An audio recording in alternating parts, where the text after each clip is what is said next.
আমি আজকে তোমাদেরকে যে বিষয়টি আলোচনা করবো সেটা হলো অবজেক্ট। ইংরেজিতে যে জিনিসটাকে আমরা অবজেক্ট বলি, বাংলা ওটার নাম কর্মকারক এবং আরবিতে ওটার নাম হলো মাফউলে বিহি। তিনটা একই জিনিস, আমরা একই সাথে শিখবো অবজেক্ট কি।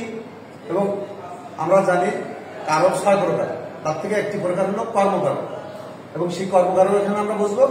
এবং আমরা জানি মাফউল, মতলাক, মাফউলে বিহি, মাফউলে ফি, মাফউলে লাহু, মাফউলে মাহু। মাফউল কয় প্রকার? 5 প্রকার। এই 5 প্রকার থেকে মাফউলে বিহি কেমন সেটাও আমরা শিখব। তো নিয়ম হলো ক্রিয়াকে কি, কাকে বা কাদেরকে দিয়ে প্রশ্ন করলে যে উত্তর পাওয়া যায় সেই উত্তরটাই অবজেক্ট। সেই উত্তরটাই অবজেক্ট অথবা কর্মকারক অথবা মাফউলে বিহি। আমি উদাহরণ দিচ্ছি, হি ইটস রাইস, সে ভাত খায়। এইটার আরবিতে আমি যদি ট্রান্সলেট করি তাহলে হবে আকালা রুজা, তার অর্থ হলো সে ভাত খায়, আর বাংলায় হয় সে ভাত খায়। এখন এই বাক্যে ক্রিয়া কোনটা? ইটস, ক্রিয়া ইটস। তো ইটস শব্দ অর্থ খাওয়া। আমি এখন ক্রিয়াকে প্রশ্ন করব কি দিয়ে, কি দিয়ে? সে কি খায়?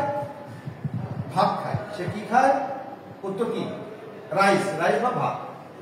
আবার যদি আকালা রুজা, সে ভাত খায়, সে কি খায়? রুজা খায়। এখানে রুজা, সে ভাত খায়, কি খায়? এখানে ভাত, তাহলে এখানে ভাত। তো এখানে রাইসটাকে আমরা অবজেক্ট বলবো, এখানে রুজাটাকে আমরা মাফউলে বিহি বলবো, আর ভাতটাকে বলবো আমরা কর্মকারক। তাহলে যদি কেউ বলে সে ভাত খায়, এর ভিতরে কর্মকারক কোনটা? তাহলে হবে কি? ভাত। কারণ কি খায়? ভাত খায়। কি খায়? রুজা বা রুটি বা ভাত খায়। কি খায়? রাইস খায়।